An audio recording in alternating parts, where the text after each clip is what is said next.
আমরা এখন বর্গ অধ্যায় সম্পর্কে অত্যন্ত গুরুত্বপূর্ণ আলোচনা করব। বীজগাণিতিক রাশি অধ্যায় 3। অধ্যায় 3-এর বীজগাণিতিক রাশির অনুশীলনী 3.1-এর 1 নম্বরের অঙ্কে আছে সূত্রের সাহায্যে বর্গ নির্ণয় করো। এখন সূত্রের সাহায্যে বর্গ নির্ণয় করতে হলে প্রধানত দুইটি সূত্র আমাদেরকে জানতেই হবে। একটা হলো প্লাসের সূত্র আর একটা মাইনাসের সূত্র, কিন্তু সূত্র একই। সূত্র একই, শুধুমাত্র প্লাস আর মাইনাসের এই চিহ্ন দ্বারা আলাদা করা হয়। যেমন a plus B whole square সমান a square plus 2ab plus B square, এটা হলো প্রথম সূত্র। আমি আবার বলছি, a plus B whole square সমান a square plus 2ab plus B square. আর এটাকে মাইনাসের করতে হলে a প্লাস বি হোল স্কোয়ারের প্লাসের স্থানে মাইনাস দিতে হবে, আর 2ab-র আগে মাইনাস দিতে হবে, আর কোনো পরিবর্তন নেই। অর্থাৎ সূত্র একটাই আমি বলবো। তবে যাই হোক, আমাদের বইতে দুটো সূত্র ব্যবহার করা হয়, আমরা দুটো সূত্র মুখস্থ করে ফেলবো। a plus B whole square সমান a square plus 2ab plus B square, এটা হলো প্রথম সূত্র। আর দ্বিতীয় সূত্র হলো a minus b whole square সমান a square minus 2ab plus B square.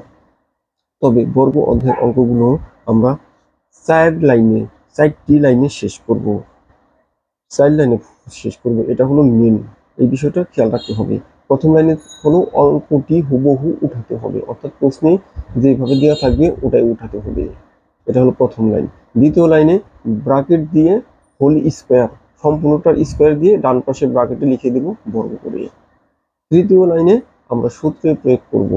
দ্বিতীয় লাইনে প্রথম অংশ থাকবে, তৃতীয় লাইনে আমরা সূত্রের দ্বিতীয় অংশ প্রয়োগ করব সূত্র অনুযায়ী, a square minus 2ab plus B square. এবং চতুর্থ লাইনে আমরা সমাধান করব। তাহলে আমরা সহজভাবে জানলাম যে আমরা প্রথম লাইন বইতে যেভাবে আছে ওইভাবে হুবহু তুলব। দ্বিতীয় লাইনে স্কোয়ার দিয়ে হোল স্কোয়ার দিয়ে, অর্থাৎ প্রথম ব্র্যাকেট অথবা দ্বিতীয় ব্র্যাকেট অথবা তৃতীয় ব্র্যাকেট, অর্থাৎ যে ব্র্যাকেট প্রয়োজন সেই ব্র্যাকেটটি দিয়ে স্কোয়ার লিখে ডান পাশে আমরা নোট লিখে দেব বর্গ করে। দ্বিতীয় লাইন শেষ। তৃতীয় লাইনে আমরা সূত্র প্রয়োগ করব, সূত্রের দ্বিতীয় অংশ প্রয়োগ করব। দ্বিতীয় অংশে আছে a square minus 2ab plus B square, এটা লিখব। এবং চতুর্থ লাইনে আমরা এটাকে ভাঙাবো, সহজ বাংলা ভাষায় বলা হয় যে ভাঙাবো, অথবা সমাধান করব। যেমন আমাদের এই অঙ্কটিতে প্রথম লাইনে আমরা হুবহু অঙ্কটি লিখেছি 4y মাইনাস 3x।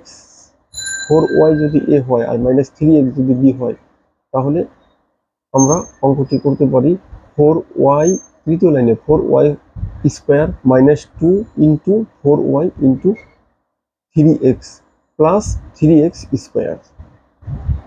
চতুর্থ লাইনে গিয়ে আমরা লিখব 4 4 16 y স্কোয়ার মাইনাস 4 দুগুণে 8, গুণ করে দিব, মাল্টিপ্লিকেশন করব তৃতীয় লাইনের, মাইনাস 2ab, ওই সংখ্যাগুলোকে আমরা মাল্টিপ্লিকেশন করব, অর্থাৎ গুণ করব। 4 দুগুণে 8, আবার 8-এর সাথে 3 গুণ হবে, 3 8 24, xy yx xy যেভাবে থাকুক আমরা সাজিয়ে লিখব xy। এরপরে প্লাস, তারপরে আমরা 3x হোল স্কোয়ারকে আমরা 3x ব্র্যাকেট দিয়ে স্কোয়ার দিয়েছি, এটাকে আমরা স্কোয়ার ব্র্যাকেট তুলে দিলে পরে হবে 3-এর উপরে স্কোয়ার দিলে হয়, ডান পাশে লিখে দেওয়া আছে 3-এর উপরে স্কোয়ার এবং x এর উপরে স্কোয়ার। 3-এর উপরে স্কোয়ার দিলে পরে 3 দুইবার হবে, 3 গুণ 3, অর্থাৎ 3 3 9, আর x এর উপরে স্কোয়ার তো x স্কোয়ার, 9x স্কোয়ার। তাহলে আমরা একটি সাধারণ নিয়ম জানলাম যে সূত্রের সাহায্যে বর্গ নির্ণয় করো। এই জাতীয় অঙ্ক যদি আমাদের পরীক্ষাতে আসে, তাহলে আমরা 4 লাইনে শেষ করব। প্রথম লাইনে অঙ্কটি তুলব, দ্বিতীয় লাইনে আমরা স্কোয়ার দিয়ে ডান পাশে বর্গ করে লিখব, তৃতীয় লাইনে আমরা সূত্রে প্রয়োগ করব। a plus B whole square থাকলে আমরা a square minus 2ab plus B square এই সূত্রটি প্রয়োগ করব। আবার a minus b whole square থাকলে আমরা a square minus 2ab plus B square এই সূত্রটি প্রয়োগ করব। চতুর্থ লাইনে আমরা কি করব, অঙ্কটার সমাধান করে অ্যান্সার লিখব। তবে হ্যাঁ, এখানে একটা কথা বলা জরুরি, এই 4 লাইনে আমরা বর্গ অঙ্ক সাধারণত শেষ করব। প্রত্যেকটা বর্গ অঙ্ক এভাবে হয়ে থাকে, তবে প্রয়োজন পড়লে লাইন বৃদ্ধি করা যেতে পারে বোঝার সুবিধার্থে, সেটা হলো ক্ষেত্র বিশেষে। তবে মেন মেন আমাদের যে ইটা থাকবে, স্ট্রাকচারটা থাকবে, সেটা 4 লাইনই থাকবে বর্গের ক্ষেত্রে। প্রথম লাইনে আমরা অঙ্কটি তুলব, দ্বিতীয় লাইনে হোল স্কয়ার দিয়ে বর্গ করে নোট করব, তৃতীয় লাইনে আমরা সূত্রের প্রয়োগ করব এবং চতুর্থ লাইনে আমরা সমাধান করব। এই 4 লাইনে আমরা অঙ্কটি শেষ করব।